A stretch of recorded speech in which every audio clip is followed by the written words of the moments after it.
ನಮಸ್ಕಾರ ರಿವ್ಯೂ ಚಾನೆಲ್ಗೆ ಸ್ವಾಗತ. ನಾನು ಸೌಖ್ಯ ಗಾಂವ್ಕರ್. ಸಿದ್ದರಾಮಯ್ಯನವರಿಗೆ ರಾಜ್ಯ ಸರ್ಕಾರಕ್ಕೆ ಗವರ್ನರ್ ಬಿಗ್ ಕೌಂಟರ್ ಒಂದನ್ನು ಕೊಟ್ಟಿದ್ದಾರೆ. ರಾಜ್ಯಪಾಲರು ಮತ್ತು ಮುಖ್ಯಮಂತ್ರಿಗಳ ನಡುವೆ ಅಂದರೆ ಸರ್ಕಾರ ಮತ್ತು ಗವರ್ನರ್ ನಡುವೆ ತೀವ್ರ ಸಂಘರ್ಷ ನಡೀತಾ ಇದೆ. ಅದು ಮೂಡಾ ಕೇಸ್ನಿಂದ ಜಾಸ್ತಿ ಆಯಿತು. ಹಲವಾರು ವಿಚಾರಗಳಿಗೆ ಸಂಬಂಧಪಟ್ಟಂತೆ ಸರ್ಕಾರಕ್ಕೆ ಮುಖ್ಯಮಂತ್ರಿಗಳಿಗೆ ಪತ್ರ ಬರೆದು ಪಾಠ ಮಾಡಿದ್ದಾರೆ ರಾಜ್ಯಪಾಲರು. ಅದೆಲ್ಲ ಗಮನಿಸಿದ್ದೀವಲ್ಲ ನಾವು. ಈಗ ಅದು ಇನ್ನೊಂದು ಹಂತಕ್ಕೆ ಹೋಗ್ತಾ ಇದೆ. ಈಗ ಸರ್ಕಾರದ ವಿರುದ್ಧ ಸಿಡಿದೆದ್ದಿರುವಂತಹ ರಾಜ್ಯಪಾಲರು ಏಟೊಂದನ್ನು ಕೊಟ್ಟಿದ್ದಾರೆ. ಅದೇ ಈ ರೀತಿ ಸ್ಟೆಪ್ ಅನ್ನೋದು ಹೆಂಗೆ ತಗೋತೀರಾ, ಅದರ ಪರಿಣಾಮ ಏನಾಗುತ್ತೆ ಗೊತ್ತಾ ಅಂತ ನೋಡಿ. ರಾಜ್ಯಪಾಲರ ಅಧಿಕಾರ, ಹೊಣೆಗಾರಿಕೆ ಮತ್ತು ಕಾರ್ಯಗಳನ್ನು ಕಿತ್ತು ಮತ್ತೊಬ್ಬರ ಕೈಗೆ ಕೊಡುವ ಈ ತಿದ್ದುಪಡಿ ಅನಗತ್ಯ ಸಂಘರ್ಷ ಮತ್ತು ಒಡಕು ಸೃಷ್ಟಿಸುವ ಯತ್ನ. ಇದಕ್ಕೆ ನಾವು ಅವಕಾಶ ಮಾಡಿಕೊಡಲ್ಲ ಅಂತ ಈಗ ತಿರುಗೇಟು ಕೊಟ್ಟಿರೋದು. ಏನಿದು ಅಂತ ಕೇಳಿದ್ರೆ ಸರ್ಕಾರ ಒಂದು ಬಿಗ್ ಸ್ಟೆಪ್ ತಗೊಳ್ತಾ ಇದೆ. ರಾಜ್ಯಪಾಲರ ಬಳಿ ಇರುವಂತಹ ಅಧಿಕಾರವನ್ನ ಮುಖ್ಯಮಂತ್ರಿಗಳ ಕೈಗೆ ಕೊಡುವಂತಹ ಪ್ರಯತ್ನ. ರಾಜ್ಯ ಸರ್ಕಾರದ ಈ ಪ್ರಯತ್ನದ ವಿರುದ್ಧ ಈಗ ರಾಜ್ಯಪಾಲರು ಹರಿಹಾಯ್ದು ಆ ಮಸೂದೆಯನ್ನ ವಾಪಸ್ ಸರ್ಕಾರಕ್ಕೆ ಮರಳಿಸಿದ್ದಾರೆ.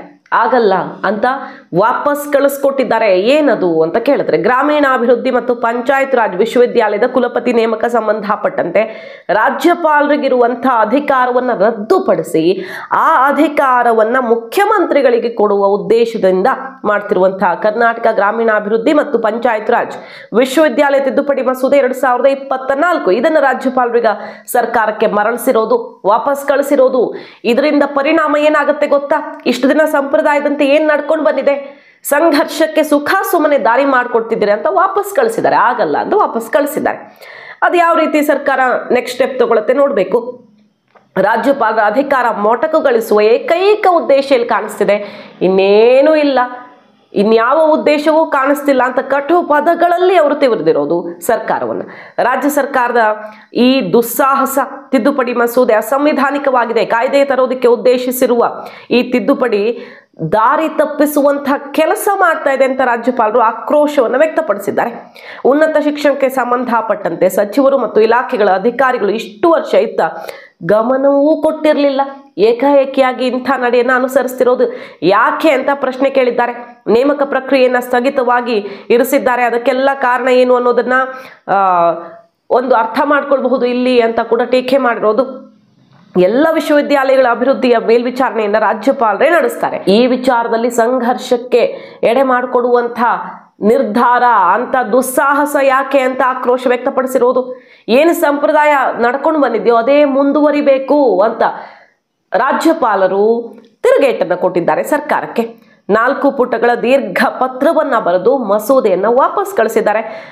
ಕುಲಾಧಿಪತಿಯೂ ಆಗಿರುವ ರಾಜ್ಯಪಾಲರ ಆದೇಶ ಮತ್ತು ಅಭಿಪ್ರಾಯಗಳೊಂದಿಗೆ ಸೂಕ್ತ ಕ್ರಮಕ್ಕಾಗಿ ಆಡಳಿತ ಇಲಾಖೆಗೆ ಕಡತವನ್ನು ಕಳಿಸಿರೋದು. ಈಗ ಏನು ನಿಮ್ಮ ಉದ್ದೇಶ ಹಾಗಾದ್ರೆ ಅಂತ ಅವ್ರು ಕೇಳ್ತಾ ಇದ್ದಾರೆ. ಅಷ್ಟೇ ಅಲ್ಲದೆ ಈ ಉದ್ದೇಶ ನಮ್ದು ಏನು ಅಂತ ಸರ್ಕಾರ ಮೇಲ್ನೋಟಕ್ಕೆ ಹೇಳ್ತಾ ಇದೆಯೋ ಅದು ಏನು ಫಲಪ್ರದವೇ ಆಗಲ್ಲ ಅಂತ ಅವರು ಚಾಟಿ ಬೀಸಿರೋದು.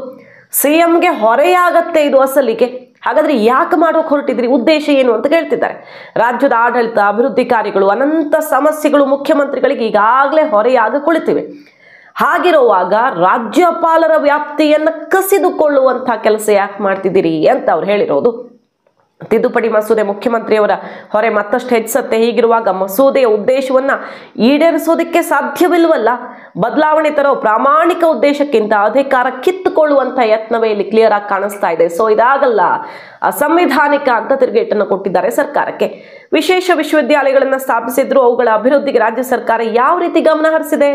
ಗಮನ ಹರಿಸದ ಕಾರಣ ಅವು ಈಗ ಅನಾಥವಾಗಿ ಬಿದ್ದಿವೆ. ಗ್ರಾಮೀಣಾಭಿವೃದ್ಧಿ ಮತ್ತು ಪಂಚಾಯತ್ ರಾಜ್ ವಿಶ್ವವಿದ್ಯಾಲಯವು ಸ್ಥಾಪನೆ ಆದ ದಿನದಿಂದ ಈವರೆಗೆ ಒಬ್ಬನೇ ಒಬ್ಬ ಕಾಯಂ ಉಪನ್ಯಾಸಕನನ್ನು ಹೊಂದಿಲ್ವಲ್ಲ. ಈಗ ನಿಮ್ಗೆ ವಿಶೇಷ ಕಾಳಜಿ ಬಂದಂತೆ ಕಾಣಿಸ್ತಾ ಇದೆ. ಅದು ಯಾವುದನ್ನೂ ಮಾಡದೆ ರಾಜ್ಯಪಾಲರ ಅಧಿಕಾರವನ್ನು ಕಿತ್ತುಕೊಳ್ಳುವಂತಹ ಪ್ರಯತ್ನ ಮಾಡ್ತಿದ್ದೀರಾ. ಸಂವಿಧಾನದ ವಿಧಿ 254, ಸುಪ್ರೀಂ ಕೋರ್ಟ್ನ ತೀರ್ಪುಗಳು, UGC ನಿಯಮಾವಳಿಗಳ ಪ್ರಕಾರ ವಿಶ್ವವಿದ್ಯಾಲಯಗಳ ವಿಷಯದಲ್ಲಿ ರಾಜ್ಯಪಾಲರದ್ದೇ ಪರಮಾಧಿಕಾರ ಅನ್ನೋದನ್ನ ಸರ್ಕಾರಕ್ಕೆ ನೆನಪಿಸಿದ್ದಾರೆ ರಾಜ್ಯಪಾಲರು. ಕುಲಪತಿ ನೇಮಕ ಕ್ರಮಬದ್ಧವಾಗಿದೆ, ಅನರ್ಹರು ನೇಮಕವಾದರೆ ಕಾನೂನು ತೊಡಕು ಸೃಷ್ಟಿಯಾಗಬಹುದು, ನೆನಪಿರಲಿ ಅಂತ ಎಚ್ಚರಿಸಿದ್ದಾರೆ ರಾಜ್ಯಪಾಲ. ಒಂದೇ ಅಲ್ಲದೆ ಬೇರೆ ಕಡತಗಳು ಮತ್ತು ಕೆಲವು ಮಸೂದೆಗಳಿಗೂ ರಾಜ್ಯಪಾಲರು ಬಿಸಿ ಮುಟ್ಟಿಸಿದ್ದಾರೆ. ಮಾಹಿತಿ ಬೇಕು ನನಗೆ ಅಂತ ವಾಪಸ್ ಕಳಿಸಿರೋದು. ಮೈಸೂರು ಅಭಿವೃದ್ಧಿ ಪ್ರಾಧಿಕಾರ ಮಸೂದೆನೂ ವಾಪಸ್ಸಾಗಿದೆ. ಮೈಸೂರು ಅಭಿವೃದ್ಧಿ ಪ್ರಾಧಿಕಾರ ರಚನೆಗಾಗಿ ರಾಜ್ಯ ಸರ್ಕಾರ ರೂಪಿಸಿರುವಂತಹ ಮೈಸೂರು ಅಭಿವೃದ್ಧಿ ಪ್ರಾಧಿಕಾರ ಮಸೂದೆ 2024ಕ್ಕೆ ಹಲವು ಸ್ಪಷ್ಟನೆಗಳನ್ನ ಕೇಳಿ ಈಗ ರಾಜ್ಯಪಾಲರು ವಾಪಸ್ ಕಳಿಸಿರುವುದು. ಈ ಕೇಸು ಮೂಡಾಕ್ ಸಂಬಂಧಪಟ್ಟಂತೆ ಲೋಕಾಯುಕ್ತದಲ್ಲಿ ಮತ್ತೆ ಇಡಿ ಏಕಸದಸ್ಯ ಆಯೋಗ ಇಲ್ಲೆಲ್ಲ ಕೇಸ್ ನಡೀತಾ ಇದೆ. ಇನ್ನೂ ಅದು ಕಂಪ್ಲೀಟ್ ಆಗಿಲ್ಲ. ಕಂಪ್ಲೀಟ್ ಆಗುವ ಮುನ್ನವೇ ನ್ಯಾಯಾಲಯಗಳಲ್ಲಿ ಇರುವಾಗಲೇ ಹೊಸ ಸ್ವರೂಪವನ್ನು ಕೊಡೋದು ಹೇಗೆ? ಇದೆಲ್ಲ ಕ್ಲಿಯರ್ ಆಗಬೇಕು. ಎಲ್ಲ ತನಿಖೆಗಳು ಮುಕ್ತಾಯವಾದ ಬಳಿಕ ಅಷ್ಟೇ ಕಾಯ್ದೆ ರೂಪಿಸೋದು ಸೂಕ್ತ. ಎಲ್ಲದಕ್ಕೂ ಸ್ಪಷ್ಟೀಕರಣ ಕೊಡಿ ಅಂತ ನಿರ್ದೇಶನ ಕೊಟ್ಟು ವಾಪಸ್ ಕಳಿಸ್ಕೊಟ್ಟಿದ್ದಾರೆ ಕಡತವನ್ನು.